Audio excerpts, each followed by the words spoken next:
Pour venir à l'astrologie, à quoi sert l'astrologie?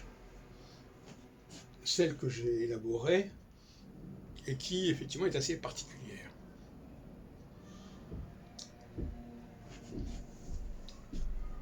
Je n'ai pas terminé de réfléchir sur ce sujet, je vous le dis tout de suite. À savoir le bon mode d'emploi de l'astrologie. Mais on avance. Donc, l'astrologie permet de ne pas être à contre-temps. Je pense notamment à ce que j'ai dit sur les déclarations.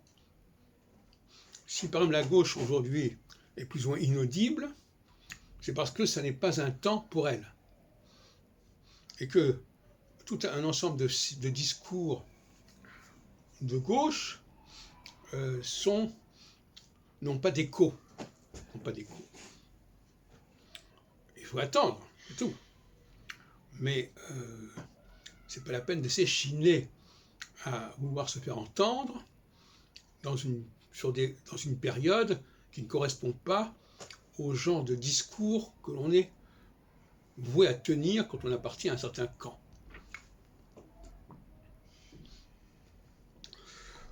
Alors, le discours d'Éric Zemmour, par exemple, se fait davantage entendre, non pas parce qu'il est plus pertinent, mais parce qu'il est plus en phase avec les problématiques solsticiales actuelles, à savoir mettre en évidence, en fin de compte, vouloir démanteler une pseudo-unité, démanteler une pseudo-égalité, ce qui est le propre de la solsticialité.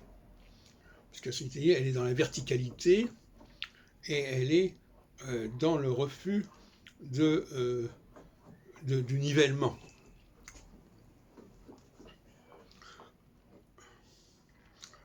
Par conséquent, puisque au fond les élections, ce n'est jamais qu'une façon de se faire entendre. On n'est pas élu pour les actions qu'on a faites. On est élu pour les propos qu'on a tenus, les propos que l'on tient. Bon. On est donc dans un processus déclaratif plutôt que performatif, si on peut dire. C'est ça d'ailleurs toute l'ambiguïté de la chose. Alors l'astrologie, à mon avis, elle a justement vocation à nous parler de ce qui est déclaratif. À un moment donné, on dit une certaine chose, et cette chose-là est elle-même un acte. Cette chose-là accouche de quelque chose qui a prévalu, qui a préparé. Donc, c'est assez curieux parce que le déclaratif, c'est quelque chose qui n'a pas encore eu d'effet, mais en même temps, le simple processus déclaratif est un effet. Un effet notamment au niveau des sondages d'opinion, au niveau même donc des votes. En ce sens-là, l'astrologie est un instrument tout à fait intéressant au niveau des élections. Sauf que, bien entendu, l'astrologie, elle parle de phase. Et que tel discours déclaratif à un moment donné, qui a permis l'élection de quelqu'un, peut être un discours complètement obsolète quelques années, mais même éventuellement quelques mois plus tard. Quand Macron a été élu en 2017, il y avait une configuration particulière qui a rapidement changé. Et on a glissé d'une phase à une autre, d'un axe à un autre, par exemple.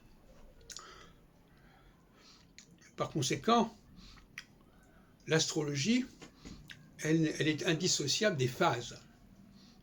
On peut certes évidemment photographier ce qui se passe en ce moment, dire actuellement c'est la déclaration appropriée qui convient, mais il faut savoir aussi qu'elle ne conviendra pas indéfiniment.